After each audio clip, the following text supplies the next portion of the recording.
Chartered ஃப்ளைட்டில் ஒரு நடிகையோட கல்யாணத்துக்கு போகிற அளவுக்கு இப்போ போகணுமா போகக்கூடாதான்றது அவர்கிட்ட காசு இருக்குது, அவர் போகிறாரு அப்படின்ற மாதிரி நீங்கள் சொல்லலாம். அவர் யார் கல்யாணத்துக்கு வேணாலும் போவார், யாரை வேணாலும் கூப்பிட்டு போவார், எங்கே வேணாலும் தள்ளிட்டு போவார் அப்படின்னு நீங்கள் சொல்லலாம். சரி, நம்ம அதை சொல்ல வரல. ஆனால் நம்ம என்ன சொல்ல வரோம் அப்படின்னா, இந்த ஃப்ளைட்டை ஏற்பாடு பண்ணது, சார்ட்டர்ட் ஃப்ளைட்டை ஏற்பாடு பண்ணது யார் அப்படின்னு பார்த்தீங்கன்னா, பாரதிய ஜனதா கட்சியை சேர்ந்த ஒரு பிரமுகர். அவர் தான் இந்த ஃப்ளைட்டை ஏற்பாடு செய்து கொடுத்துருக்கிறார். காசு யார் கொடுத்தான்லாம் நீங்கள் கேட்கக்கூடாது. ஸோ இதுதான் விஜய் மேலே நம்ம வைக்கக்கூடிய முதல் சந்தேகத்துக்கிடமான கேள்வி. அந்த ஏவியேஷன் நிறுவனம் இருக்குல்ல, இந்த மாதிரி சார்ட்டர் ஃப்ளைட்டை வாடகை கொடுக்க நிறுவனம் ஒரு பாரதிய ஜனதா கட்சியை சேர்ந்த ஒரு நபருடையது.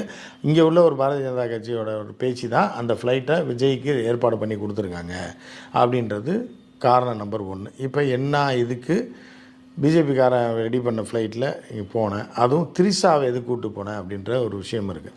ஸோ அப்போ என்னென்னா, மழை வெள்ளத்தில் இப்போ கேள்வி என்னென்னு, திரிசாவை கூப்பிட்டு போகலாம், வேறு நடிகை எவ்வளோ வேணாலும் கூப்பிட்டு போகலாம், பிரச்சனை இல்லை, ஃப்ரெண்டாக கூப்பிட்டு போகலாம், எது வேணாலும் பண்ணிக்கலாம், அதில் சட்ட ரீதியாக தப்பு கிடையாது.